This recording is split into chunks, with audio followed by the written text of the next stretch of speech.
προφητείες, αγαπητοί μου, κατέχουν αναμφισβήτητα κεντρική θέση μέσα στην Αγία Γραφή και έχουν ανεκτήμητη αξία. Προλέγοντας ο Θεός τα μέλλοντα να συμβούν με το στόμα των προφητών Του, πετυχαίνει ταυτόχρονα πολλούς σκοπούς. Προετοιμάζεται καταρχάς ο λαός Του για τα γεγονότα που έρχονται, βλέποντας ακόμα ο λαός του Θεού την εκπλήρωση των προφητιών μέσα στην ιστορία, εδραιώνεται στην πίστη. Βεβαιώνεται ότι η πίστη του είναι αληθινή.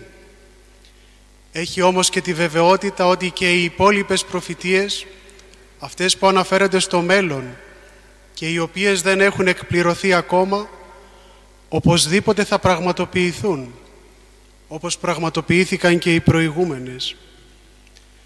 Γι' αυτό και βλέπουμε κατά κανόνα στην Αγία Γραφή ότι όταν ένας προφήτης έλεγε μία προφητεία που αναφερόταν στο απότερο μέλλον, πάντα έλεγε και μία μικρότερη, η οποία πραγματοποιούνταν όσο ο προφήτης ζούσε ή τουλάχιστον μέσα στα χρονικά όρια της γενιάς του.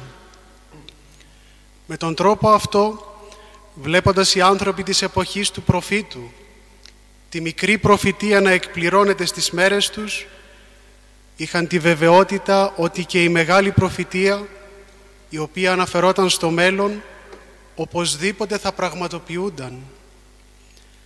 Αυτή τη μέθοδο χρησιμοποίησε και ο Κύριος μας Ιησούς Χριστός, ο οποίος άλλωστε είναι αυτός που έβαζε στο στόμα των προφητών στην Παλαιά Διαθήκη όλες τις προφητείες.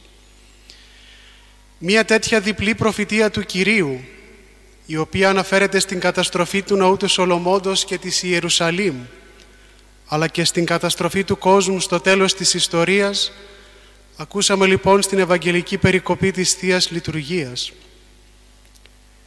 Την αφορμή στον Κύριο να πει την προφητεία αυτή την έδωσαν οι μαθητές Του, όταν κάποτε τον πλησίασαν για να Του δείξουν τις περικαλείς οικοδομές του ναού του Σολομώντος. Ο Κύριος, όταν το έδειξαν το ναό, τους είπε: «Βλέπετε με θαυμασμό αυτά τα ωραία κτίρια? Σας διαβεβαιώνω ότι δεν θα μείνει πέτρα επάνω στην πέτρα που να μην γκρεμιστεί». Οι μαθητές βεβαίως ξαφνιάστηκαν ακούγοντας αυτή την προφητεία.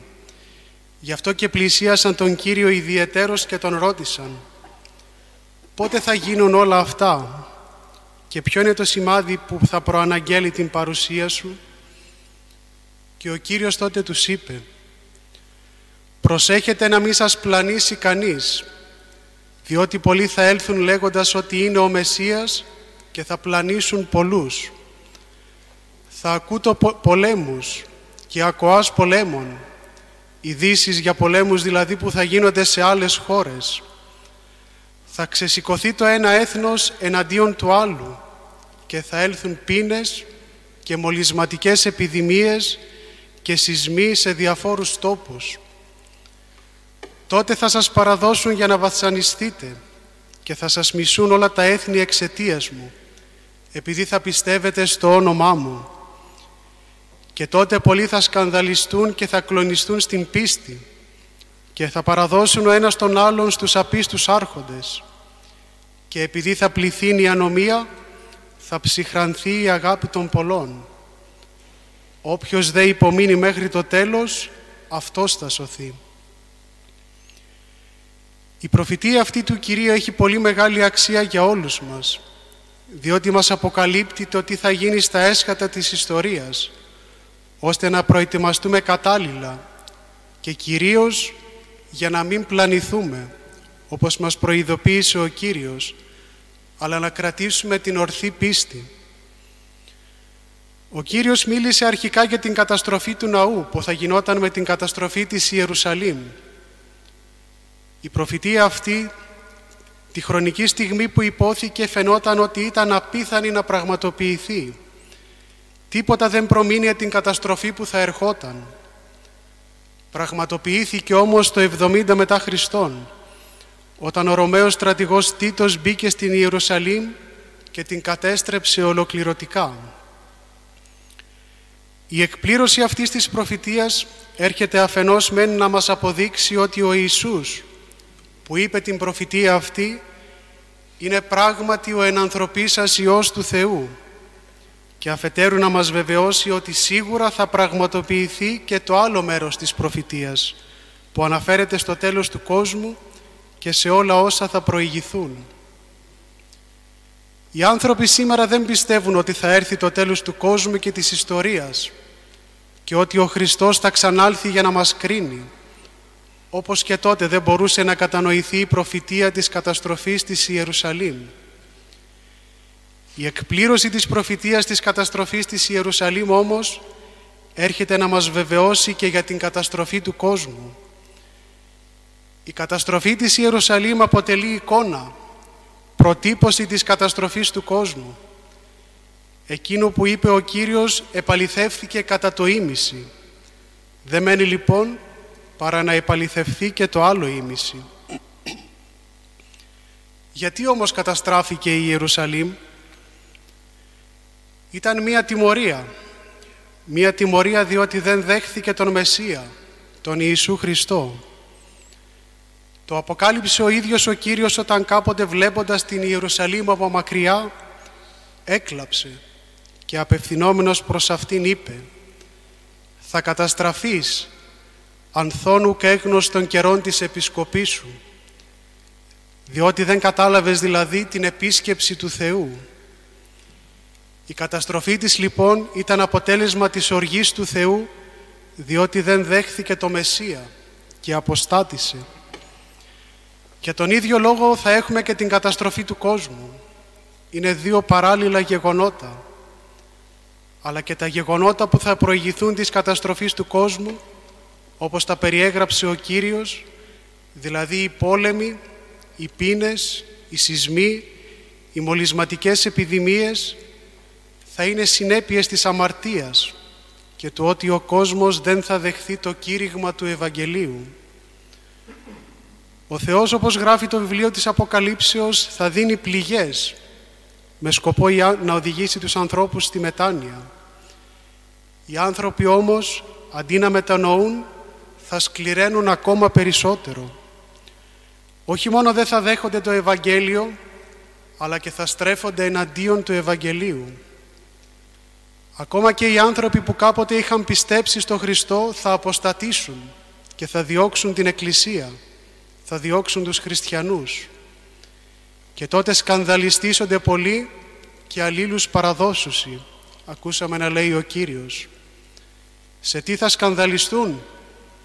Θα σκανδαλιστούν στο θέμα της πίστεως. Πρωτίστως και κυρίως στο θέμα της πίστεως στο θεανθρώπινο πρόσωπο του Χριστού.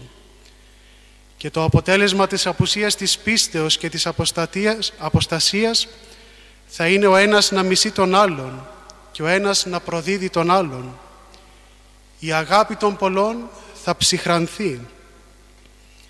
Οι χριστιανοί τότε θα διώκονται, θα συλλαμβάνονται, θα οδηγούνται σε δίκες, θα απολογούνται ενώπιον των αρχόντων και θα καταδικάζονται ως επιτοπλίστων σε θάνατο. Λένε μάλιστα οι πατέρες της Εκκλησίας ότι τα μαρτύρια των ημερών εκείνων θα είναι πολύ σκληρότερα από τα μαρτύρια που υπέστησαν οι παλαιότεροι μάρτυρες. Ακούγοντας όλα αυτά, κάποιος πολύ εύκολα θα μπορούσε να κυριευθεί από φόβο και να απογοητευθεί. Ο Κύριος όμως μας τα είπε, όπως προαναφέραμε όλα αυτά, όχι για να φοβηθούμε, αλλά για να προετοιμαστούμε. Είναι τα σημεία των καιρών που μας έδωσε για να αναγνωρίσουμε ότι έρχεται το τέλος του κόσμου. Όταν δείτε τη σικιά και όλα τα δέντρα, είπε ο Κύριος, ότι έχουν ήδη βγάλει φύλλα και άνθη, καταλαβαίνετε από μόνοι σας ότι πλησιάζει πλέον το καλοκαίρι. Έτσι και όταν δείτε αυτά τα γεγονότα να γίνονται, να ξέρετε ότι πλησιάζει η Βασιλεία του Θεού. Γι' αυτό λοιπόν, για να μην απογοητευτούμε, ο Κύριος είπε «Οράτε μη θροείστε».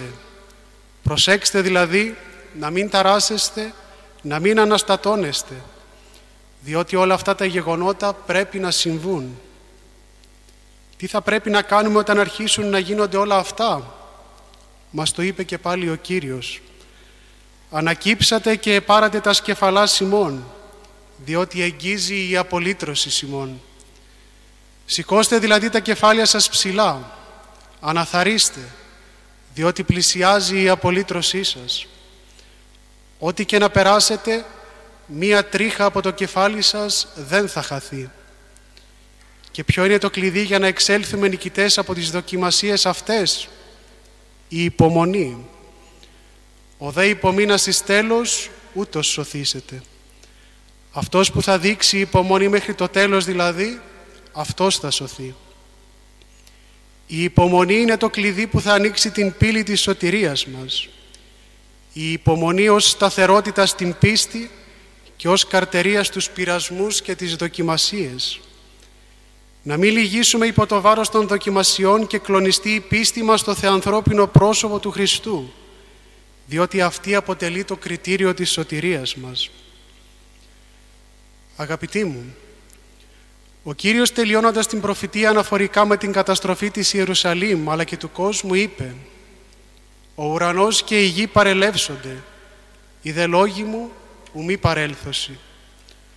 Ο ουρανός και η γη δηλαδή που σας φαίνονται τόσο μόνιμα θα περάσουν. Οι λόγοι μου όμως δεν θα περάσουν, αλλά θα επαληθευθούν. Η καταστροφή της Ιερουσαλήμ έγινε το 70 μετά Χριστόν.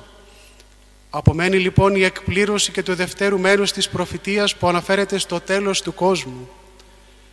Το πότε θα γίνει δεν το ξέρει κανείς. Ο Κύριος όμως μας έδωσε σημάδια, βάσει των οποίων μπορούμε να καταλάβουμε ότι ο καιρός εγγύσεστην. Ο καθένας μπορεί εύκολα να διακρίνει τα σημάδια αυτά, αρκεί με την πίστη και την αρετή να έχει καθαρίσει τα μάτια της ψυχής του. Οι πολλοί άνθρωποι δεν θα βλέπουν.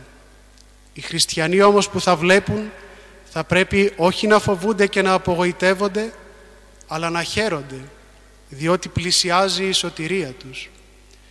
Και για να πετύχουμε αυτή τη σωτηρία θα πρέπει να μείνουμε ακλόνητοι στην πίστη μας στο θεανθρώπινο πρόσωπο του Χριστού, ώστε να μην πλανηθούμε, όπως μας προειδοποίησε ο Κύριος.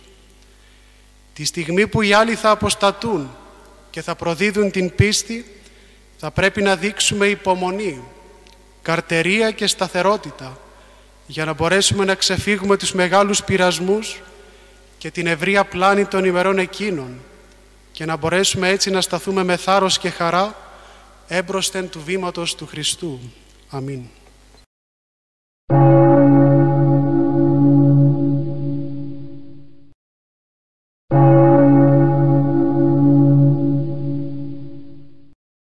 you.